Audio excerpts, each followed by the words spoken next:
What's up, guys? I'm SaltEMike, and this is your week in review for June 15th, 2020. I'm actually recording this on June 14th. I've talked to you guys a lot about my work schedule. It's starting to get a little bit more favorable, but as I told you guys in the community post, I wasn't able to do Answer the Call this week because of it, so there's a few things still going on. But I do want to say thank you so much for all the positivity in last week's video. Because you guys hit the like button, and because you guys commented a lot and said a lot of good things, I think the YouTube algorithm picked it up a little bit more than normal and actually fed the video out to more people that are not subscribed. So a lot of people found the video, actually came here and subscribed, and said a lot of positive things too. So welcome all the new people, and thank you so much for all the positivity on last week's video. And here we are doing another one. So let's jump right into it, guys. We're starting out with the patch notes. 3.10 is an Evocati testing. Now that's as far as I can take it. I am a member of the Evocati test flight, so I'm not going to be discussing it much further than that, but the time that we're getting it is really good. The fact that we're getting it before midway through the month means it's going to have a good amount of time to marinate in Evocati, get it stable. I think 3.9 was a pretty big disaster in terms of stability. We still have stability problems in 3.9, and more importantly, so many back-end issues of losing components and all sorts of different issues like that. So what I'm hoping for is that 3.10 is a big quality of life build-up from that. And if we look at the roadmap, that's really what 3.10 looks like. There's no major feature additions to Star Citizen 3.10. It's all just really taking what we have in the current iteration of Star Citizen, I guess we'll call it 3.9, and building on that. Not just the features that were added to 3.9, but everything that's in Star Citizen currently is really taking it and bringing it up to a better standard. So I hope with that comes a lot more stability, and a lot more stability on the back end in terms of not having to reset our account every single day. So here's to that, guys. Here's to that, hopefully. Moving on to roadmap updates, we have some positives and we have some negatives. Starting out with one negative, we lost Eddie Parr. He's taken out of 3.10 and is not finding a new spot on the roadmap. Now, the reasons they said is they overall need a lot of work. And yeah, please do that, because the mission givers to me are this very special part of Star Citizen. And it's cool. It's really cool to go meet them and have them talk to you and give you a unique mission. And the fact that they don't really work well is something that's kind of frustrating. So the idea of them taking the time and prioritizing that aspect of the game and making it better is a really big positive for me, even though we're losing the mission giver for 3.10. Another negative. And this one, you know, people tried to get their pitchforks out a little bit for the mission giver thing, but I think for docking, it's warranted. It's just another huge part of the game delayed. So they keep finding additional work for these things. And part of me is like, oh, it's probably some technical hurdles that they have to deal with. But then part of me thinks that it's the Chris Roberts effect. And what I mean by that is he seems to be a perfectionist, but on top of that, he can always add more on top of what we already have to make it better. And it's why we have Star Citizen looking the way we have it looking now, but I also feel like it's why we have the lack of features that we have now, as well as the lack of any real tangible great experiences in Star Citizen aside from visual experiences. So part of me thinks that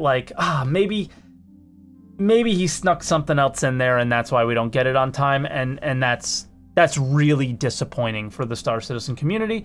But keep in mind, not having docking is not the end of the world. My reasons are these. If you board another player's ship, how do you do it? It's very difficult to disable a ship currently in Star Citizen. And how they expect it to work is when you disable it, it might be rotating and moving a lot. We don't have tractor beams to slow it down.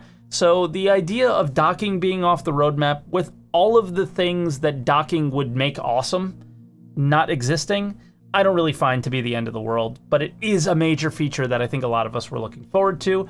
And then a not so major feature gets pushed from 3.10 to 3.11, and that's elevator panels. For this one, I kind of just like want to throw my hands up in the air and just say I give up.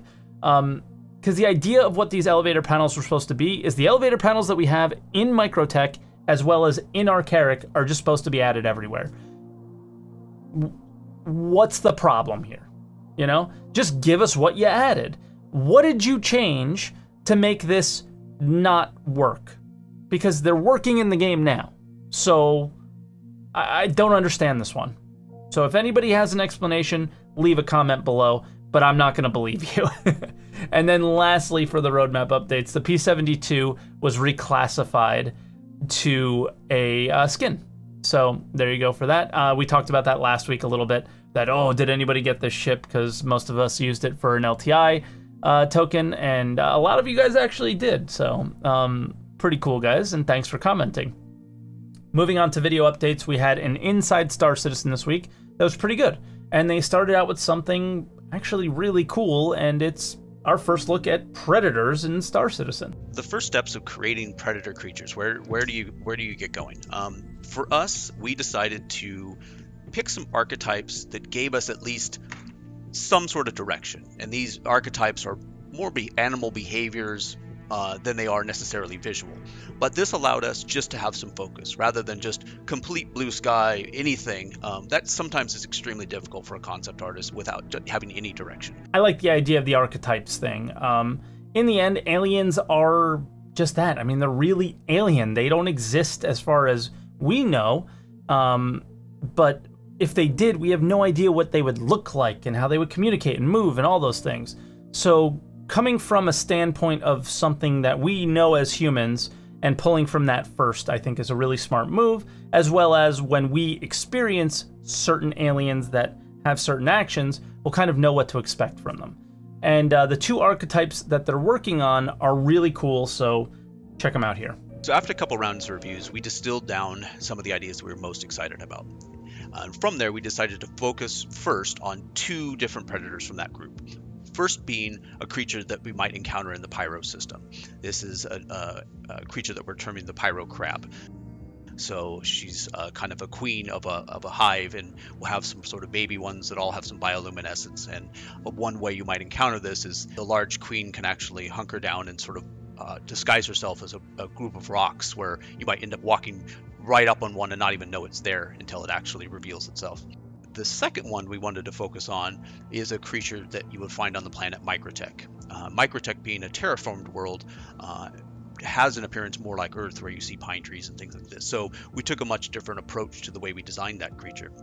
This creature we're determining is more a result of maybe some genetic manipulation of different DNA from Earth creatures. So there are some more familiar elements to this animal. The Crab Mother looks insane. Huge, scary, all those things. That's freaking me out. The bear, though, that is more familiar for sure. I'll be avoiding that like the plague. I don't know about you guys, but the first thing that I thought of, maybe I'm aging myself here, but have you guys ever played Ski Free or Ski Free, I think it was called, where you move your mouse and you go down the slalom and then the Yeti just comes and gets you at the end every time?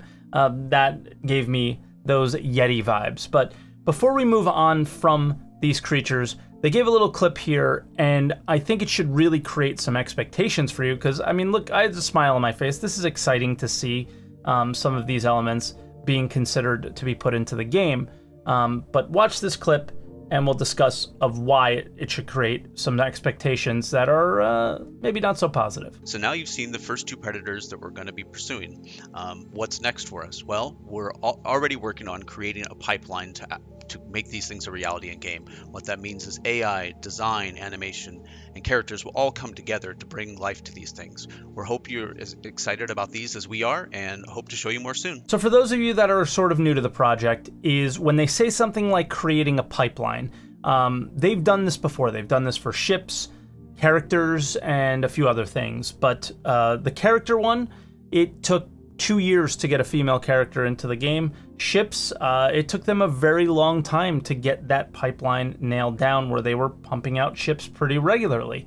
And they haven't even created this one yet. So when they say that they're creating a pipeline, that should set the expectations for you that what you saw today is something that you are not going to see in the game for a very long time. And if we get it earlier, that's great. But the history of CIG is to create a pipeline, which means they need this tool and they need that tool and they need to create this team and that. It's going to take a little bit of time, boys. So the idea of not seeing it for a while is probably the proper expectations. Then they moved on to New Babbage and the factory line shop. Now, this looks cool. We're not going to actually do any clipping out of anything because, to be honest, it's just a shop in the game. It does appear to have Moby glasses in there. I've been dealing with the Moby glass bug where you don't have it, so maybe if we're able to buy them, then I can just pick them up and put them on my wrist. I don't know. So let me know if you guys have been dealing with the Moby glass bug in 3.9 in the comments below. But yeah, I mean, this is like Star Citizen's version of Apple. It's kind of corny to me, but pretty cool at the same time. They also showed these crashed and derelict ships that we've had in the game before, but they brought them up to more of the Planetech V4 standard, and they just gave a lot of visuals and talked about them here. The coolest thing that is gameplay related is they act as safe harbor for weather. So if you're on a really hot moon or a planet or a cold one, you can go into one of these downed ships as a safe harbor from the weather for some time. And really the main updates here were the lighting and what really brings them up to that level of fidelity. And then lastly for ISC, they showed us some changes to Grimhex. And these are really cool. So yeah, have a listen. There's a lot of things going on in the future of Grimhex that we needed to prepare for. Grimhex is a very, very illegal place where people come in to do all kinds of illegal trading, illegal betting, maybe some really shady deals, and it's not a really nice place to be. So for the racing kiosk, we knew that these illegal races were going to need a lot of sort of betting and a mission giver and places to watch it from. So what we've done is we've taken one of the sort of more rundown and forgotten areas of Grimhex and kind of updated it to look super nice. So we have the racing shop, or betting shop as we're calling it, and what we've done with that place is we've really jazzed it up with lots of really cyberpunk lights, so very bright pink, purple, lots of betting kiosks and screens that could, like, maybe in the future just display kinds of informations for the race, standings for the season. Yeah. So this is all about the looks and the art again, but he implies that we'll be racing, and the sign says scramble races. I'm sorry, but raise your hand if you've ever done scramble races in the last 6 months, right? I don't even think they're in the game because they were taken out because nobody was really using them, I think. So I have no clue how this will play out around Grimhex, but what I can tell you about scramble races is this. If you've never heard of them and you're kind of new to the project again, scramble races there's little checkpoints that procedurally pop up. Whether you're on the surface of a moon, you have to go to like a certain area, and then the race starts. And yeah, there's checkpoints, and whoever gets to the checkpoint gets a point. And I think we played up to 5 checkpoints, and you win. But they're full PvP, so you could take out other people and all sorts of things like that. So the idea of it being at Grimhex is it's going to be a full PvP race. But in my experience, the really fun scramble races were always on the motorcycles on the planet's surfaces. And the reason nobody did them is they were kind of a pain in the butt to organize. So I don't see how, unless they made some major changes, that it'll be really fun to do around Grimhex, but we'll have to see. So I don't really envision myself betting too much on any races because I don't see too many races happening, but I really hope that I'm wrong here, because I did enjoy scramble races a little bit, specifically the motorcycle ones when they were out. So hopefully the new changes bring some love to that. We also had a Star Citizen Live this week, but it was a lore one. And somebody made some comments last week when I said that, you know, it's not worth discussing or whatever. It's just not for this kind of show. We really focus on the news for the week that really impacts the game. And usually the things like lore or the drawing of a ship that's not going to make it into the game is not really noteworthy for a show like this, other than that fact that it happened, and the link will be in the description for you guys to check it out. Lastly, moving on to other updates, we're kind of jam-packed here, is we have Alien Week. So it started on June 12th, it ends on the 19th. There are going to be 2 contests, so you can share your first contact message, however that would be, very alien, and alien-themed food and treats. They also have, obviously, ship sales. So the Nox and the Nox Q are for sale, as well as the Xi'an Scout, the Banu Defender, the Santokiai, the Blade, and of course, the Banu Merchantmen. They also have 2 Warbond CCUs available to the Merchantmen and to the Defender. There was also a very interesting post, I think it was from Clive Owen, and it was about Cryengine versus Star Engine. And there is a laundry list of things added since Star Citizen took over the original Cryengine builds that they had. Stop calling the engine Star Citizen's using Cryengine. I still see people talking about it in my Twitch stream, and it's not. It's just not Cryengine anymore. And, you know, a lot of people think it was a bad choice for multiplayer, and you know what?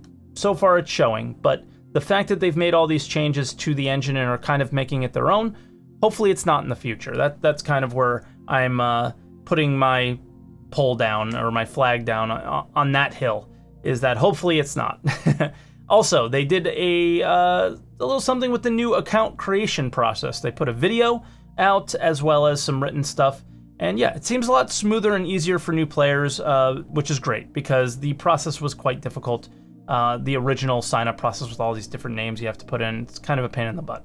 And then lastly, the biggest bit of news probably for some people, I don't find it to be that big of a deal anymore, but 300 million is a big number, and they hit $300 million in funding, and that's not even including any of the investments that have been done from outside of, this is just straight up community funding. That's crazy.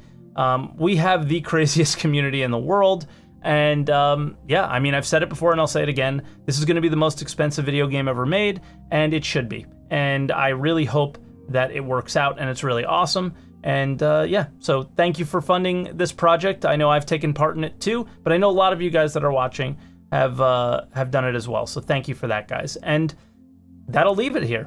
So thank you for watching this video. As always, hit that like button. I didn't realize how much of a factor it really is, but I think it really is. So I think that was the major difference here in people actually finding us and our videos. So yeah, make sure you hit that like button, leave a comment below, and make sure you hit subscribe for more weeks in review. I'm going to stay consistent with this particular video each week. I took little bits out every day this week after work. This last bit after work is the actual recording, and then I'm going to wake up and edit it in the morning. I hope. I might have to edit it a little bit tonight as well, just given the time before I have to go to work tomorrow. So yeah, make sure you throw some big love on this video, and hopefully we see how it gets out there again. So thank you very much for watching, guys, and I'll see you next week.